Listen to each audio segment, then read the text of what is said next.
कुछ भी छुपा नहीं है कि वो कहें कि हम आएंगे तो ये करेंगे। और क्या किसने किया वो आपके सामने है, और वही हमको समझने की जरूरत है, और तभी ये तय कर पाएंगे कि हमको किसको अपना वोट देना चाहिए। एक तरफ बहुजन समाज पार्टी है जिसने 5 साल में सर्व समाज को साथ में लेकर के चलने का काम किया, भाईचारा बनाने का काम किया, सर्वजन हिताय सर्वजन सुखाय का नारा ही नहीं दिया, उसको अमली जामा भी पहनाने का काम किया, हर समाज के लोगों को सम्मानपूर्वक जीने का अधिकार दिया, और जो कुछ भी मुहैया कराया जा सकता सरकार के माध्यम से उससे कहीं ज्यादा बढ़ करके करने का काम किया।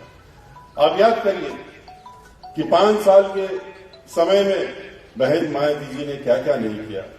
अगर ये एक्सप्रेस वे आप जो बगल में देखते हैं, जो देश का पहला इतना बड़ा एक्सप्रेस वे ऐसा बना था, वो बहन मायावती जी की थी। यहां से आगे जेवर में अगर जाएं, जेवर एयरपोर्ट जिसमें पत्थर अभी लगाया माननीय प्रधानमंत्री जी ने, उसका पत्थर तो तभी लग चुका था और जेवर एयरपोर्ट को इन लोगों ने बनने नहीं दिया था। गंगा एक्सप्रेस वे बहन मायावती जी की देन। उन्होंने पूरे उत्तर प्रदेश में विकास की गंगा फैलाई। बिजली जो थी 6,500 मेगावाट की बिजली का उत्पादन उत्तर प्रदेश में होता था, हर जगह अंधेरा रहता था, बिजली नहीं मिलती थी। बहन मायावती जी ने उसको 17 वर्षों से उसके पहले एक भी कारखाना नहीं लगा था, उन्होंने आकर के एक को नहीं आधा दर्जन नए कारखाने बनाए, और बिजली को उन्होंने 6,500 से 13,500 मेगावाट तक पहुंचाने का काम बहन मायावती ने। इसके बाद आपने देखा कि बहन मायावती जी ने सारे गांव 29,000 गांव उत्तर प्रदेश के उन्होंने जो चिन्हित पहले दौर पे किए उसका समग्र विकास किया, और समग्र विकास ही नहीं किया, 29,000 प्राइमरी स्कूल खोले, 5,500 जूनियर हाई स्कूल खोलने का काम किया, 1 दर्जन से ज्यादा यूनिवर्सिटी, अंतर्राष्ट्रीय स्तर की यूनिवर्सिटी और मेडिकल कॉलेज खोलने का काम बहन मायावती जी ने करने का काम किया। हर जिले में नया अस्पताल देने का काम किया। वृंदावन में 550 करोड़ रुपए देकर के मथुरा और वृंदावन का समग्र विकास बहन मायावती जी ने किया। इन्होंने तो सिर्फ धर्म के नाम पे मुखौटा ओढ़ा और वोट मांगने का काम किया, लेकिन बहन मायावती जी ने तो अमली जामा पहनाने का काम किया, भगवान के नाम पे कभी वोट नहीं मांगा। 550 करोड़ खर्च करके वृंदावन में जहां पर सीवर लाइन भी नहीं थी, पानी की लाइन नहीं थी, बहन मायावती जी ने सीवर लाइन डलवाने का काम किया, पानी लाइन डलवाने का काम किया, और सड़क को चौड़ीकरण करके पूरा परिक्रमा मार्ग जो था वृंदावन से लेकर के और उन्होंने गोवर्धन तक उसको पूरा का पूरा समग्र उसको सड़क को चौड़ीकरण करके बनाने का काम किया। यहां पर वृद्धा आश्रम नहीं था, विधवा आश्रम देने का काम किया, 1 नहीं 2 विधवा आश्रम दिए। बिजली घर नहीं था, बिजली चली जाती थी आए दिन मथुरा में और वृंदावन में, तो बिजली घर भी नया बनाने का काम किया। बस अड्डा नहीं था, बस अड्डा देने का काम किया। लोगों को बहुत दूर से आना पड़ता था, वहां पर टोल टैक्स लगता था, उस टोल टैक्स को भी खत्म करने का काम बहन मायावती जी ने किया था। एक यहाँ पर लोगों की मांग थी कि मेला होता है उसको सरकारी मेला घोषित कर दिया जाए, जिससे कि उसमें कभी दिक्कत ना आए। कई वर्षों से लोग उसके लिए पीछे लगे थे, लेकिन किसी ने नहीं सुध ली। बहन मायावती जी की सरकार में उसको मेला भी घोषित करने का काम उसी सरकार में हुआ। इतना ही नहीं, जहां जहां भी समग्र विकास की जरूरत थी पूरे वृंदावन और मथुरा में, वो करने का काम बहन मायावती जी की सरकार में किया गया था।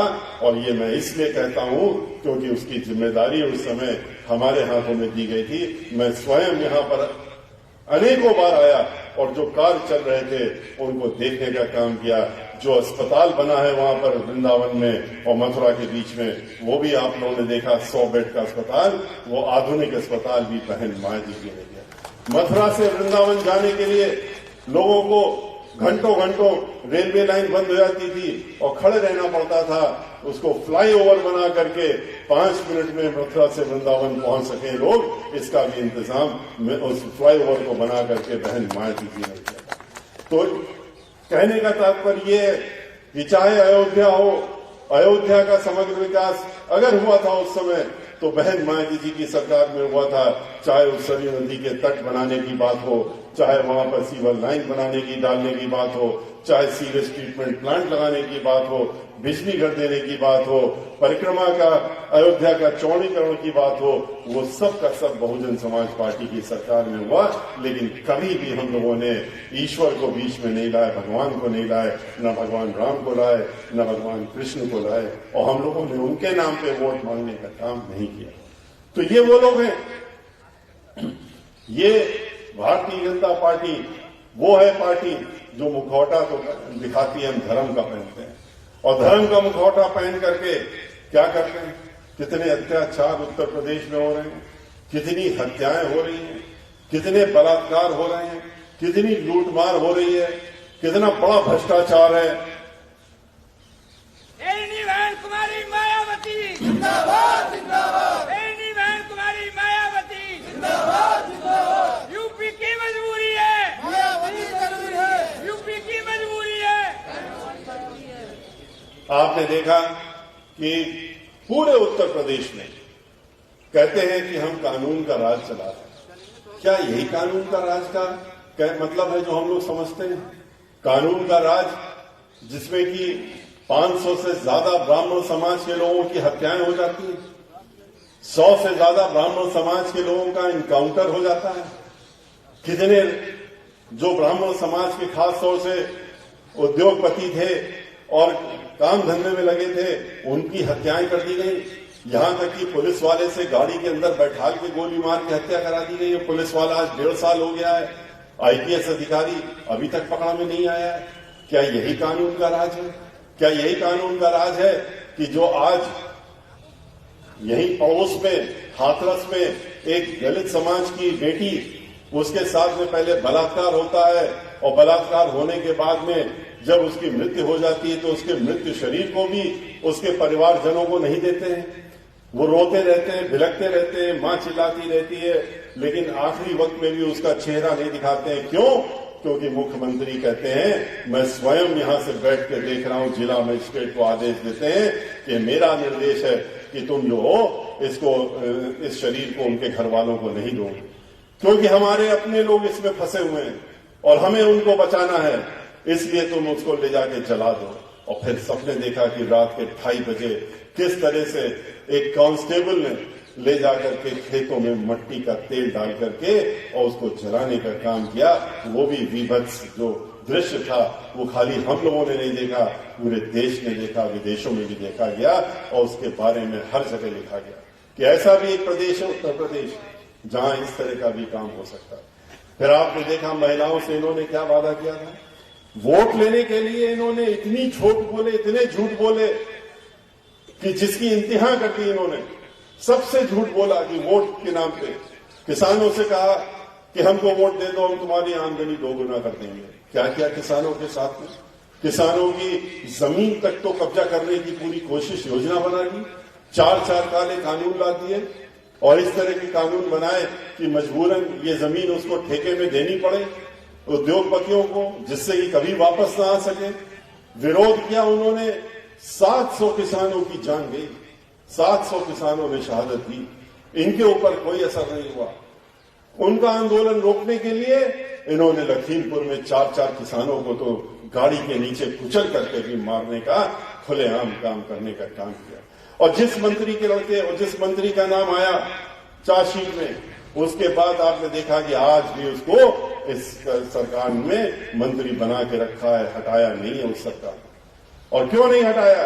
क्योंकि वो जानते हैं कि वो मंत्री कहते धमकी दे रखी है कि अगर तुमने हमको हटाया तो हम खुलासा कर देंगे कि ये तो तुम्ही लोगों के कहने से हमने किया था, अपने पार्टी के जो ऊंचे बैठे पद में लोग हैं उनके कहने से हमने इसको किसानों को मारने का काम किया था। किस तरीके से रेणु शर्मा नाम की लड़की, यहां पर महिला जो कि हाथरस में एक जिला पंचायत की पूर्व अध्यक्ष, सिर्फ इतना ही तो दोष था कि वो राजनीति में थी और भारतीय जनता पार्टी वाले उसके विरोध में रहते थे। उन इतना नाराज हो गए उससे कि उसके ऊपर फर्जी मुकदमे डलवा करके उसको जेल में भिजवा दिया। उसके पति और उसके सभी लोगों घर को जेल में भिजवा दिया, अलग अलग जेलों में भेज दिया पूरे उत्तर प्रदेश में। जब महिला की तबीयत बिगड़ने लगी उसके बाद भी उसको जेल से नहीं आने दिया। फिर अंततः उसकी बेल हो गई। जब बेल हो गई, अदालत से बेल हो गई, उसके बाद भी उसको जेल से बाहर नहीं आने दिया। 15 दिनों तक जेल के अंदर रखा, तभी आ पाई वो बाहर जब उसकी जेल के अंदर मृत्यु हो गई। उसके बाद उसका मृत्यु शरीर ही जेल से बाहर आई। ऐसी सरकार है, ये ऐसी सरकार है जिसने खुशी दुबे 16.5 साल की लड़की, क्या दोष था उसका? सिर्फ एक ब्राह्मण समाज से आती थी, इतना ही तो दोष था, वरना तो एक दिन पहले शादी हुई थी। वो कौन सी बड़ी माफिया बन गई एक दिन के अंदर? एक दिन पहले शादी हुई, उसके तो हाथों की मेहंदी भी नहीं सूखी थी, और उसको उन्होंने, उसके पति को तो मार दिया एनकाउंटर में, लेकिन उसको भी ले जाकर के जेल में बंद कर दिया। और जेल में आज पूरे 1.5 साल से ज्यादा हो गए हैं, 1.25 साल हो रहे हैं, और खुशी दुबे के नाम 16.5 साल की लड़की को आज भी उन्होंने जेल से बाहर नहीं आने दिया, क्योंकि सीधे सीधे मुख्यमंत्री खुद उसकी मॉनिटरिंग कर रहे हैं और कहते हैं कि इसकी किसी भी हालत में बेल नहीं होनी चाहिए। और इंतजार यही हो रहा है कि जिस तरह से रेणु शर्मा मृत्यु शरीर बाहर आया, उसी तरीके से खुशी दुबे का भी मृत्यु शरीर ही जेल से बाहर आए। इस तरह, और ये वो लोग हैं जिन्होंने महिलाओं से वादा किया था। क्या वादा किया था? कहा था कि हम तुम्हारी सुरक्षा करेंगे, तुम हमको वोट दे दो, सुरक्षा की गारंटी हम देते हैं। आज कैसी सुरक्षा दी है? इसी तरह की सुरक्षा दी है। आज ये हम नहीं कहते, ये एनसीआरबी जो इनकी सरकारी संस्था है उसकी रिपोर्ट वो कहती है कि उत्तर प्रदेश में हर 2 घंटे में एक महिला के साथ में दुराचार और बलात्कार हो रहा है आज उत्तर प्रदेश में। क्या यही इनसे सुरक्षा मांगी थी महिलाओं ने? गैस सिलेंडर जो 200 रुपए का था उसको 1200 पहुंचाने का काम किया। मिट्टी का तेल और बाकी सब चीजों के दाम 2 गुने करने का काम कर दिया। पेट्रोल और डीजल को 100 के बाहर कर दिया, और उसका नतीजा ये हुआ कि सभी जगह महंगाई बढ़ गई। रसोई का खर्च अगर 50 रुपए का होता था तो वो 500 पहुंचाने का काम इस तरीके से इन्होंने करके महिलाओं को चोट देने का काम किया। ये लोगों ने सभी के साथ धोखा दिया। जो अभी कपिल मिश्रा जी नौजवानों से कह रहे थे कि बेरोजगार लोग वो नौकरी के लिए घूम रहे हैं, तो उनसे भी तो वादा किया था इन्होंने। कहा था कि 2 करोड़ नौकरियां देंगे। 2 करोड़ नौकरी तो नहीं दी, 2 करोड़ नौकरियां लेने का काम कर दिया, क्योंकि अपने चहेते उद्योगपतियों के हाथ में इस पूरे देश की संपत्ति जो थी, जितने सार्वजनिक उपक्रम थे, जहां जहां नौकरियां मिलती थी, उसको उनके हाथों में बेचने का काम कर दिया। आज सारी संस्थाएं प्राइवेट हाथ में चली गई। उत्तर प्रदेश में भी जहां जहां नौकरी मिलती थी लोगों को, वहां पर नौकरी जहां मिलती थी वहां ठेकेदारी कर दी। चाहे वो जल निगम हो, चाहे वो नगर पालिका हो, चाहे वो नगर निगम हो, चाहे ब्रिज कॉरपोरेशन हो, चाहे जितनी भी संस्थाएं जहां जहां पर सरकारी नौकरियां होती थी, उनमें उन्होंने खत्म करके और ठेकेदारी में देने का काम किया। तो आज कहां से लोग नौकरी पाएंगे? और जब उन्होंने आंदोलन किया तो उनको क्या दिया इन्होंने? उनको सिर्फ लाठी डंडे और उनका सर फोड़ने का काम किया, उनके सर से को लहू लुहान करने का काम किया।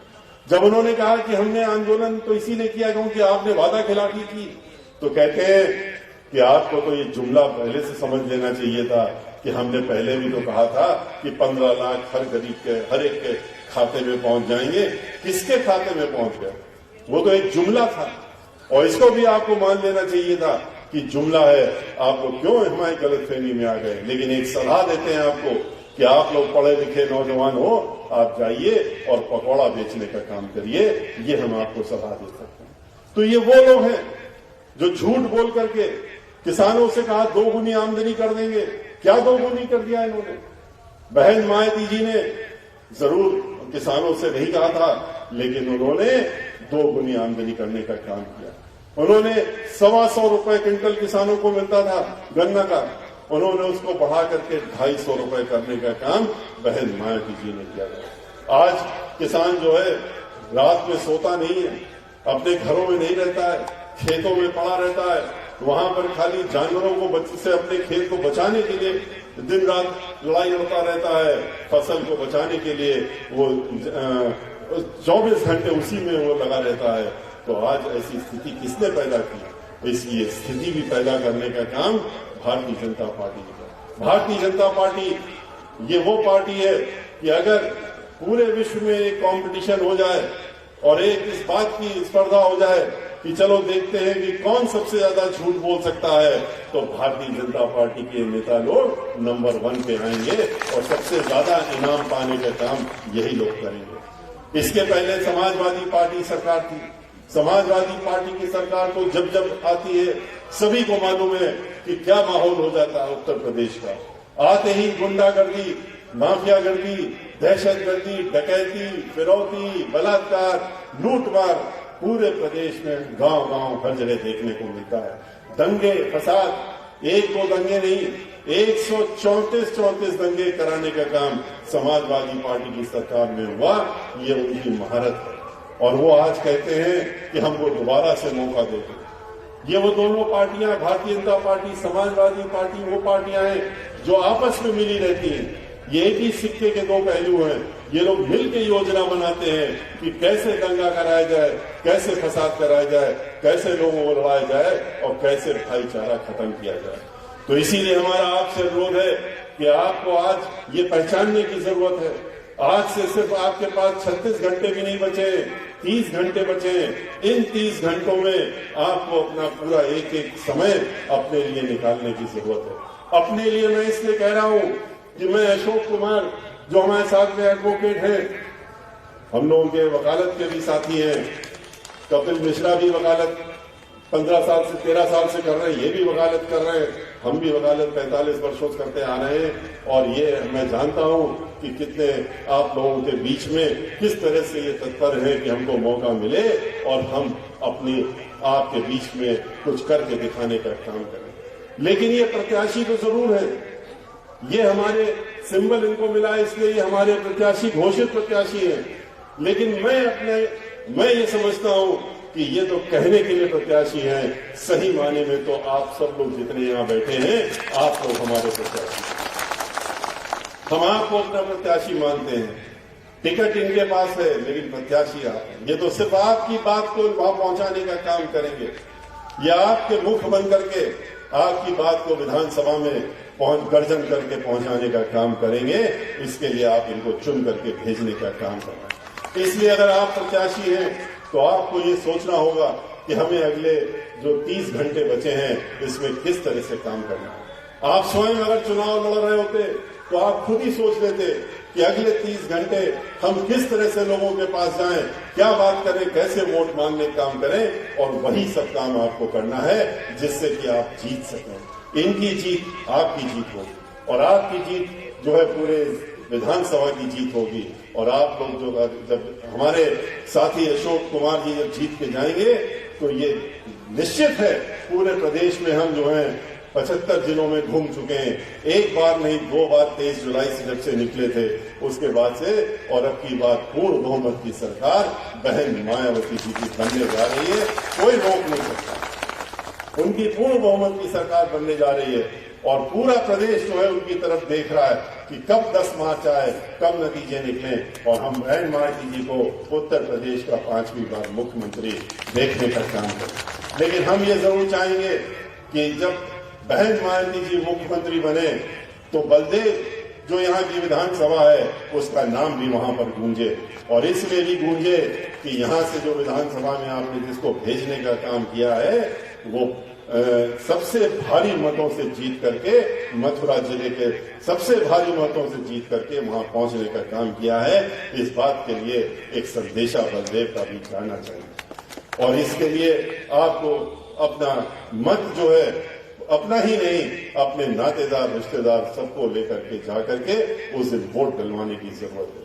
और मैं आपसे ये जो बहन मायावती जी ने आगरा में अपनी रैली की थी, आगरा मंडल की, तो उसमें जब उन्होंने बात कही थी वो दोहराना चाहूंगा। उन्होंने ये अनुरोध किया था अपने सभी लोगों से कि आप 10 तारीख को ये मत करिएगा कि पहले घर में जो आपकी रोज की दिनचर्या रहती है उसमें मत उलझिएगा। स्नान धान, पूजा पाठ, खाना पीना, नाश्ता, ये सब चीजें आप बाद में करिएगा।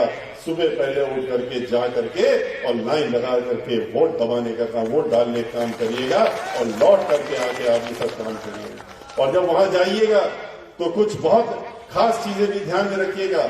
वहां पर जा करके आप वोट डालने अपना जब जाएंगे तो आपको हाथी का निशान दिखेगा। हाथी के निशान पे आप तब तक बटन दबाए रखिएगा जब तक उस हाथी की चिंगाड़ पूरे उस कमरे में गूंज न जाए और आसपास गूंजने की आवाज न आए। हाथी को बटन दबा करके रखिएगा। और आप यह ध्यान रखिएगा कि दबाए रखिएगा जब तक कि बगल में एक मशीन और रखी होगी जिसमें की पर्ची कट के निकलेगी। उस पर्ची को देख लीजिएगा कि उसमें हाथी का निशान निकला कि नहीं निकला, आपके साथी का अशोक कुमार जी का नाम निकला कि नहीं निकला है। अगर निकला है तो आपका वोट सही पड़ गया है, अगर नहीं निकला है तो अपनी बटन दबाए रखिएगा और शोर मचाइएगा। जो अधिकारी होगा उसको आना पड़ेगा और देखना पड़ेगा कि सही वोट क्यों नहीं पड़ रहा है। तो इस चीज का भी आपको ध्यान उस दिन बहुत जरूरी से ध्यान रखने की जरूरत है, क्योंकि आपका एक एक वोट बहुत कीमती होता है। हम लोग इसलिए कह रहे हैं कि पिछले 2 चुनावों में हम लोग लगभग 150 सीटें बहुत थोड़े वोटों से हारे, बहुत ही थोड़े वोटों से हारे। नहीं तो आपकी दोनों बार आप ही लोगों की पूर्ण बहुमत की सरकार इसके पहले भी होती।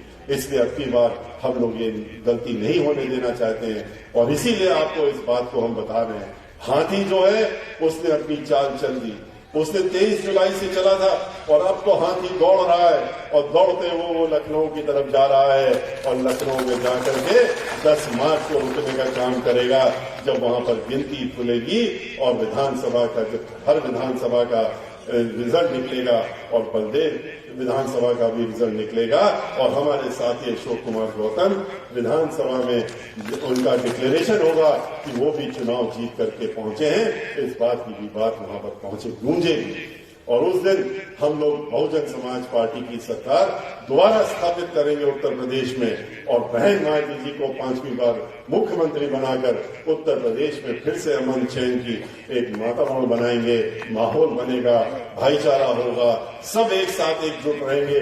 चाहे अल्पसंख्यक समाज के लोग हों, चाहे पिछड़े वर्ग समाज के लोग हों, चाहे दलित समाज के लोग हों, चाहे ब्राह्मण समाज के लोग हों, सभी को मान सम्मान और उनको स्वाभिमान का जीवन व्यतीत करने का मौका फिर से बहन मायावती जी देने का काम करेंगी। उत्तर प्रदेश को विकास की गंगा बहा करके दिखाने का काम बहन मायावती जी करेंगे। और आपको ये भी बता दें कि अब की बार पंजाब में भी आपकी सरकार बनने जा रही है और उत्तराखंड में भी बनने जा रही है। इससे आप लोग पीछे न रह जाएं, इसलिए ध्यान रखिएगा और अब की बार अपना वोट, अपना कीमती वोट उस दिन जरूर डाल करके हाथी का बटन दबा करके श्री अशोक गौतम जी को जिताने का काम करिएगा, अशोक कुमार सुमन जी को जिताने का काम करिएगा और विधानसभा में भेजने का काम करिएगा। इसी के साथ मैं अपनी बात समाप्त करता हूं और आपसे विदा लेता हूं। जय भीम, जय भारत, जय परिश्रम।